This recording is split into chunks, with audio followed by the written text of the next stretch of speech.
Digital বিকাশ চোরকে হাতে নাতে ধরে চোরের জুতা চোরের গলাতেই পরালো জনগণ। ঘটনাটি ঘটেছে আজ দুপুরের দিকে কিশোরগঞ্জের কটিয়াদী উপজেলার কটিয়াদী পুরাতন বাজার এলাকায়।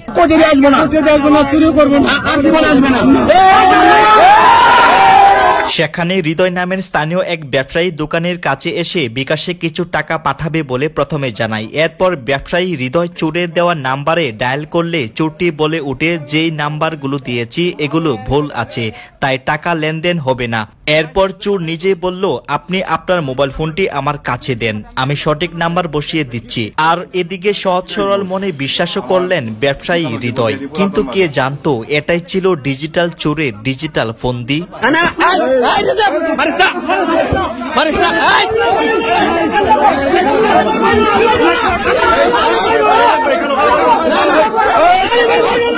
আমি হৃদয় ঘোষ, আমার দোকান হচ্ছে কটিয়াদী পুরাতন বাজার। আমার দোকানে আসে এক বিকাশ প্রতারক, আমার দোকানে আসে 500 টাকা ক্যাশ ইন করবে।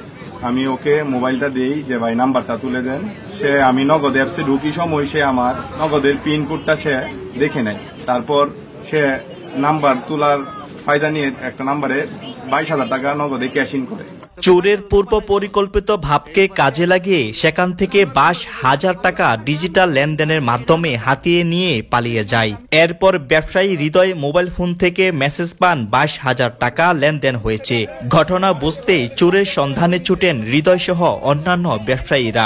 এরপর কটিয়াদী বাসস্ট্যান্ড এলাকা থেকে হাতে নাতে ধরে জনগণ, আর সেখান থেকে জনগণ দিল মিষ্টি ভালোবাসার গণপিটুনি।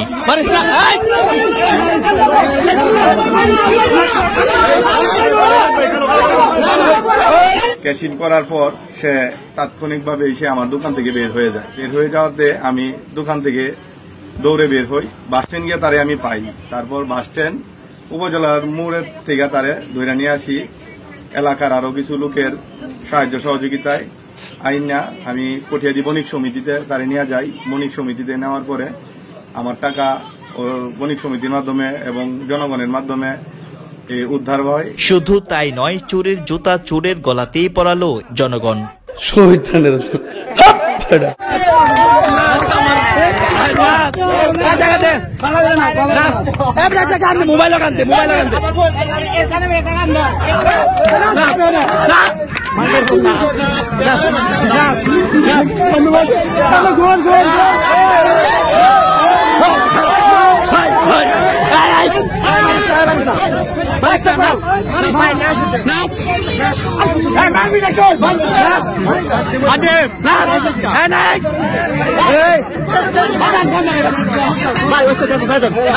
জানা গেছে সেই চোরের বাড়ি কিশোরগঞ্জের ভৈরব এলাকার। মনে রাখবেন, সামনে ঈদ উপলক্ষে এমন ধরনের কিছু ভদ্র ডিজিটাল চোরের আগমন ঘটতে পারে, তাই সবাই সতর্কতা অবলম্বন করে চলুন। জনস্বার্থে নিউজ টিভি কিশোরগঞ্জ।